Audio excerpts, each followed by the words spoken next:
Welcome back to Charlie Brown Politics. I am your host, Charles Brown. Let's talk about the tragedy that's hit the country over the past several weeks, and it's the Maui fire. I'm sure all of you have seen the terrible and horrific videos that have come from that. It's truly just heartbreaking. Thoughts and prayers, of course, go out to everyone affected by this. With that being said, there's some weird stuff that's been happening. Obviously, you have your conspiracy theories and people on the internet just going crazy about this. But, if you just look at the blatant facts, like the first one, how the alarms didn't go off, right? Blaring warning. Sirens throughout Maui failed to activate as the apocalyptic wildfires swept through the island, officials said Friday. The Hawaii Emergency Service Administration confirmed that the emergency system it tests every month in preparation for a crisis was not turned on as the flames raced towards residents. And so I've heard, the officials say that they didn't want people running inland because they thought it would be a tsunami, but my thought with that would be like, you hear an alarm, you start to run inland, but you see a fire. When you put two and two together, I don't know. It's just a little shady. Something else that's a little shady is the police chief of Maui. If you didn't know, was also the police chief of the Vegas shooting.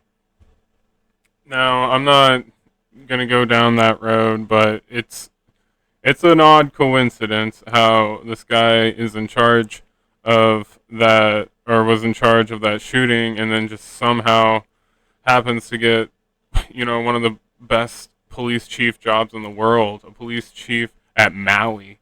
So that's just strange on itself, and I'll leave it there. Um, so many things being fishy.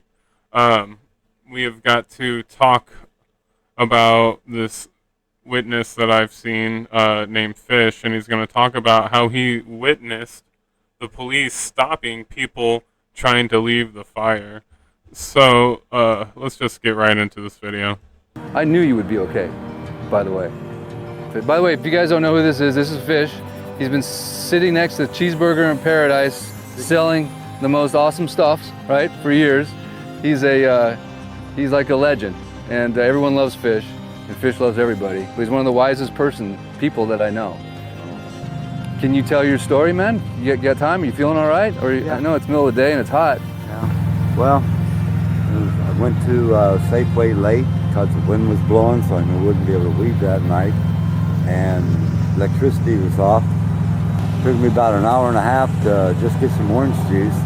And so it was about 4 o'clock, and I went out and I saw the fire, and you couldn't even see the gateway because it was covered with smoke. And everyone's standing around just looking.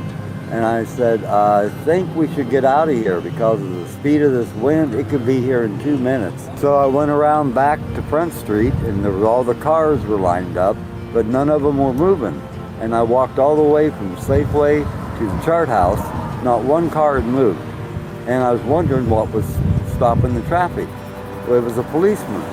And I got to the end and I looked up north. There were no obstructions. There was no reason to keep those cars there. Are you serious? I'm serious as a heart attack. And I said, what are you doing? He goes, well, I'm under orders to keep them here. And I said, the fire is right around Safeway. It's going to hit Front Street. These people got to get out of here. And he said, I'm following orders. No way. And so I just kept walking. Well, maybe he knows something I don't, so.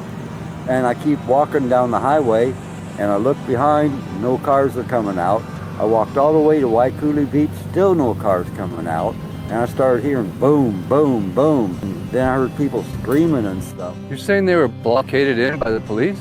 At the end of Front Street? Yeah.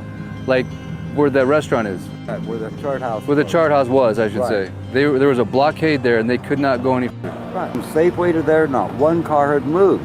And people walking in front of me, the people in the cars are saying, would you like a ride? And they go, oh, okay. And they'd get in. They asked me, no, you better get out of here. And but they just, well, we were told to evacuate by car. I was like, okay. So I just kept walking, and I got all the way to, like I said, the Civic Center, and then I started hearing all the explosions, and there was no one walking behind me or on bicycles or anything. And I just... Dude, that is unbelievable. I had no idea, you know, until the next day when I walked down there of what had happened. I just, oh my. So did you go up north to your place? Yeah. Yeah. And then you just hunkered down for the night? Yeah. And then you came down to Front Street, or the fire? Because I know the fire burned right above your place. Did it get close to you? It got to the Civic Center, right where the tennis courts are at, all around through there, and that's where they stopped it. Wow. Wow.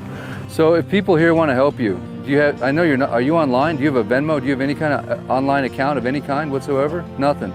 So guys, if you want to help fish directly, Lahaina Fire Fund, and then put fish in the comments section, and every donation that comes in will go directly to fish. So there's a way. All right, so that's the first video. What the hell is going on? Okay, the police were literally stopping people for trying to exit the fire. I don't know. It makes your mind just go to all sorts of nefarious shit, right?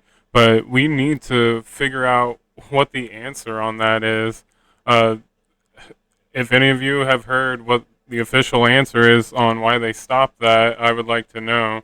But this is just the tip of the iceberg, right? There's even more than this out there. There's a story of the water just shutting off on people that were trying to fight the fire. Here, I got one pulled up. We'll watch it real quick. We were fighting. We felt like we were winning. We were keeping it at bay, keeping it off of the properties. The water shut off. Even the firemen that were patrolling couldn't refill their trucks. The fire just grew. The sparks started blowing over, and it just beat us in the end.